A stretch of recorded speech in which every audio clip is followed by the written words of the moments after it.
उन्होंने शाइस्ता परवीन को अपनी बहन बोला था, तो उस बहन का आंसू जो है इस मुख्यमंत्री को ले लिया है। इस मोराबादी में गोली चल रहा है, आप गोली चलाने वाले क्रिमिनल्स को नहीं पकड़ रहे हैं, जितने यहाँ पे दुकानदार गरीब थे सबको उठा करके नर्क में डाल दिए हैं। जो हमारे साथ उन्होंने छल कपट किया, हमारा वोट लिया और हमारे साथ इंसाफ करने के लिए तो और हमारे साथ आकर के नाइंसाफ़ी कर रहे हैं, तो कहीं ना कहीं जो तकलीफ़ है और कहीं ना कहीं जो आंसू है तो पड़ता ही है।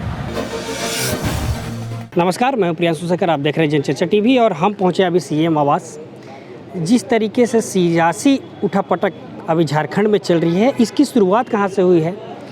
कहीं ना कहीं सरकार को अस्थिर करने का आरोप लगाते रही है कांग्रेस की सरकार हो या हेमंत जी की जो भी पार्टी के नेता हो वो लगाते रहे। इसकी शुरुआत कहां से होती है हम आपको लगातार सिलसिलेवार तरीके से बताते हैं। शुरुआत होता है जब इस बार फरवरी में 2022 फरवरी में बीजेपी की तरफ से आरोप लगाया जाता है कि हेमंत सोरेन मुख्यमंत्री रहते हुए अपने नाम से एक लीज लेते हैं। इसके ऊपर फिर केंद्र सरकार को सूचित किया जाता है। केंद्र सरकार को इसकी जानकारी होने के बाद ईडी की यहाँ पे कार्रवाई होती है, जिससे सब ने देखा था, पूरा मीडिया जगत यहाँ पे उसके फॉलो किया था और पूरे देश के लोग इस खबर को भी देखे थे। तो कहीं ना कहीं उससे लेकर अभी तक पहले पूजा सिंघल, उसके बाद बरहेट से विधायक प्रतिनिधि पंकज मिश्रा, उन पे आरोप लगाया गया और उन पे भी कार्रवाई है और वो भी सलाखों के पीछे गए हैं। अभी कुछ दिन पहले ही प्रेम प्रकाश के घर से AK-47 बरामद हुई है। कहीं ना कहीं ये सारे जो फैक्ट है इसे मिलाकर सरकार पे कहीं ना कहीं खतरा मंडरा रहा था और विधायक की जो मुख्यमंत्री की कुर्सी है कहीं ना कहीं उस पर खतरा आ चुका था। जैसे ही इलेक्शन कमीशन को इसकी जानकारी हुई, वो भी अपने एक्शन में आया और एक्शन के साथ आते ही राज्यपाल को वो बंद लिफाफे में अपने जो भी फैसले था उसे भेज दिया। राज्यपाल, जैसे कल दिन भर मीडिया में ये खबर चला कि जो हेमंत सोरेन विधायक हैं, बरहेट से विधायक, इनकी सदस्यता रद्द कर दी गई है। अभी तक ऑफिशियल सूचना इसे नहीं किया गया है। आज हो सके तो राज्यपाल की ओर से तलब किया जाए मुख्यमंत्री का। और यहाँ पे मुख्यमंत्री आवास में हम लोग पहुँचे, आप देख सकते हैं कि मीडिया का हुजूम है और कहीं ना कहीं सरकार के जो लोग हैं वो भी यहाँ पे पहुँच रहे हैं। 11 बजे का टाइम निश्चित था, यहाँ पे अभी मीटिंग होने वाला है। मीटिंग से क्या निकल कर आएगा सामने, ये भी हम आपको बताएंगे। आज जो भी सियासी उठापटक होगा हम एक एक करके सिलसिलेवार तरीके से हम आपको पल पल की खबर बताते रहेंगे। और इसी बीच जो अलग अलग ग्रुप के नेता हैं, मुस्लिम लीग के नेता हैं, कमेटी के नेता हैं, वो उन लोग का भी अलग अलग बयान आ रहा है। ये फैसला बहुत जल्द आ जाना चाहिए था, क्योंकि पूरे झारखंड के आवाम जो है काफ़ी परेशानियों से गुज़र रहे हैं। इस मुख्यमंत्री से झारखंड की जनता खुश नहीं थी। आप देख लीजिए कि जब से यह सरकार आई है, बड़ी आस उम्मीद से सभी लोगों ने इस सरकार को बदला था कि बीजेपी के जो है तांडव से बचने के लिए, लेकिन यह सरकार आते ही आम जन की सुविधाओं को, आम जन से रिलेटेड जो मेन मुद्दों हैं उनसे वंचित हो गई और उन्हें जो है सड़क पे छोड़ दिया धरना प्रदर्शन करने के लिए। तो मुख्यमंत्री जो है अपने ऐशो आराम में जो है मशगूल हो गए, जिसका जो है कहीं ना कहीं आम जनता या आम जन जो मज़लूम लोग हैं उनकी आंसू जो है मुख्यमंत्री को ले डूबा। हम कहना चाहेंगे सीधे 10 जून में अभी रिसेंटली जो घटना हुआ है, जिसमें पुलिस ने 2 बच्चों के ऊपर गोली चला करके 2 बच्चों को मारा और 50 राउंड से ज़्यादा फायर हुआ, तो आखिर ये किसकी विफलता थी? आखिर शासन कौन कर रहा है? तो हमारे मुख्यमंत्री कर रहे, तो मुख्यमंत्री की जवाबदेही बनती थी, लेकिन उन्होंने एक वर्ड नहीं बोला इस मामले पे। इससे बेहतर तो रघुवर दास सरकार थी कि जो उसी जगह पे एक बार मामला हो रहा था तो रघुवर दास जो है मुख्यमंत्री रहते हुए जो है सड़क पे आ गए थे। आखिर हेमंत सोरेन क्यों नहीं आए? इनको जो है वोट किसने दिया था? सबसे ज़्यादा वोट मुसलमानों ने उनको वोट दिया था और मुसलमानों के साथ लगातार भेदभाव और मुसलमानों के साथ नाइंसाफ़ी और उनके आंसू ने मुख्यमंत्री को ले लिया। इस बात कहने में कोई दो राय नहीं है। 2 मासूम मारे गए और उस केस की अभी तक जांच नहीं हुई। CBI से जांच हुई, NIA से जांच नहीं हुई। इरफान जी, मुख्यमंत्री से सवाल जब पूछा गया मीडिया के द्वारा तो बोले कि हम गोली बंदूक लेकर के निकल जाए क्या? गोली बंदूक ले करके नहीं निकलेंगे, एटलीस्ट माहौल को ठंडा करेंगे ना। ठीक है, मामला जो अगर हो गया, अगर मुख्यमंत्री निष्पक्ष थे तो मामले की जांच करवाते स्पेशल वो में, और पीड़ितों से मिलने आते, पीड़ितों को इंसाफ देते। अच्छा, अगर इसको लेकर के अगर मुख्यमंत्री अगर बहाना कर सकते हैं तो मॉब लिंचिंग की विधवाएँ जो आप सबने कवर किया कि लगातार धरने पे बैठी, 3 बार 4 बार मुख्यमंत्री से मिलने के बाद उनके साथ क्या इंसाफ हुआ? कोई बता सकता है कि मुख्यमंत्री ने मॉब लिंचिंग के पीड़िताओं को क्या इंसाफ दिया?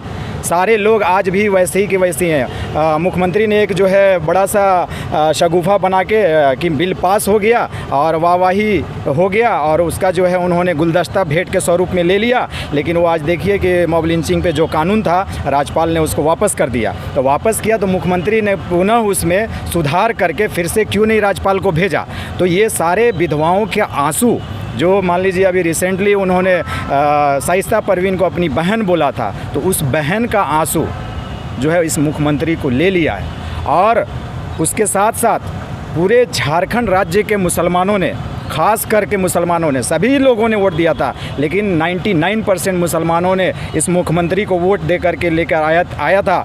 और आज ये मुख्यमंत्री बनते हुए पूरे झारखंड भर में उर्दू के ऊपर जो तांडव हो रहा है, जो सदियों से जो कहीं अगर उर्दू स्कूल था और अल्पसंख्यक मुसलमान बस्तियों में जो उर्दू स्कूल थे, तो उसके ऊपर कभी जी सवाल नहीं उठा। आखिर इस मुख्यमंत्री के शासनकाल में क्यों सवाल उठा? और सारे जो है पेंट को, उर्दू के नाम को हटा दिया गया, मिटा दिया गया और पेंट से कवर कर दिया गया, और मुख्यमंत्री इस पे एक वर्ड नहीं बोलते हैं। तो आखिर इन सब का जो जो हमारे साथ उन्होंने छल कपट किया, हमारा वोट लिया और हमारे साथ इंसाफ करने के लिए, तो और हमारे साथ आकर के नाइंसाफ़ी कर रहे हैं, तो कहीं ना कहीं जो तकलीफ़ है और कहीं ना कहीं जो आंसू है तो पड़ता ही है।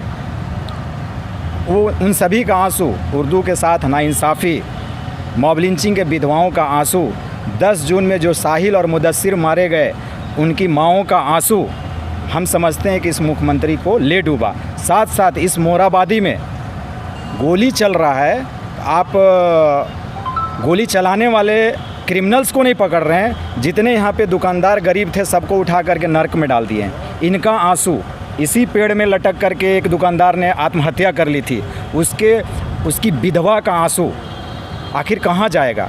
पड़ेगा मुख्यमंत्री पे। आने वाले मुख्यमंत्री को मैं यह संदेश देना चाहता हूँ, जिस भी कोटे से हो, मुख्यमंत्री जेएमएम से हो, कांग्रेस से हो, जो भी हो, सारे लोग अभी राज्यवासी तो अभी ये जो है आशा कर रहे हैं कि श्री कल्पना सोरेन जो है मुख्यमंत्री की शपथ लेगी। चाहे जो भी हो, अगर कल्पना सोरेन भी शपथ लेती हैं तो उनको भी मैं आगाह करना चाहता हूँ कि आप तभी सत्ता का सुख भोग पाएंगे जब आप इंसाफ करेंगे। सबसे पहले मॉब लिंचिंग की विधवाएं दर दर भटक रही आज के डेट में, उनके साथ कोई इंसाफ नहीं हुआ है। सारे जेल से छूट गए हैं जो है हत्या करने वाले लोग, केस को मोटिवेट कर रहे हैं, गवाही सही से नहीं गुजर रहा है, जिसके कारण जो है सब लोग जो है डरे सहमे हुए हैं। उनके साथ इंसाफ करें, उनके साथ उनके केस को, मॉब लिंचिंग जो जितनी भी घटनाएँ हैं सभी को फास्ट ट्रैक कोर्ट में ला करके जल्द से सुनवाई करे, उनको सरकारी मुआवजा मिले और जो है उनको पुनर्वास के लिए सरकार व्यवस्था करे, उनकी नौकरी का कुछ रास्ता निकाले। 10 जून में जो घटना हुआ उनके साथ इंसाफ हो, अन्यथा जो भी मुख्यमंत्री आएगा इन सब का आंसू उनको बहा ले जाएगा। कहीं ना कहीं फिर से जो है खनन पट्टा का लीज आ जाएगा, फिर उनकी कुर्सी चली जाएगी, ईडी आ जाएगा, सीबीआई आ जाएगा और कोई नहीं बचा पाएगा। तो हम चाहते हैं कि जो भी भावी मुख्यमंत्री हो, इन सारे जन मुद्दों पे जल्द से जल्द सुनवाई करें और इंसाफ करें।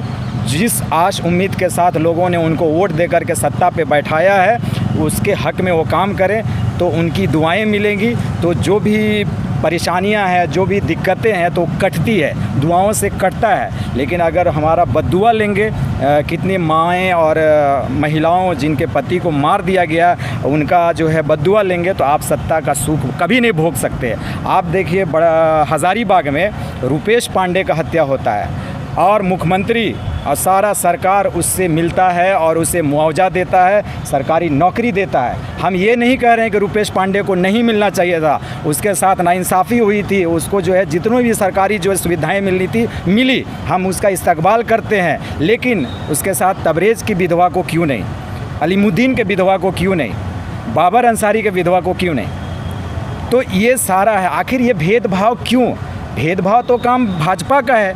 तो इस सरकार से तो ये उम्मीद नहीं थी। ये सरकार तो भाई लोकतंत्र सरकार है, सभी की सरकार है, तो आखिर इनसे मिलने क्यों नहीं गया मुख्यमंत्री? जितने भी आपके मॉब लिंचिंग की विधवाएँ हैं, गेट पे आके खड़े खड़े रहती हैं, उनसे मिलने का टाइम नहीं आ जाता। उनके जितने भी बिहारी जो सलाहकार हैं और बिहारी जो है उनके दरवाजे पे दरबान है, वो मिलने नहीं देते हैं, वो जो है रोक देते हैं, हम लोगों को वहाँ तक जाने नहीं देते हैं। तो आखिर उनका जो है इंसाफ जब तक नहीं होता है तो हमें नहीं लगता है कि सरकार झारखंड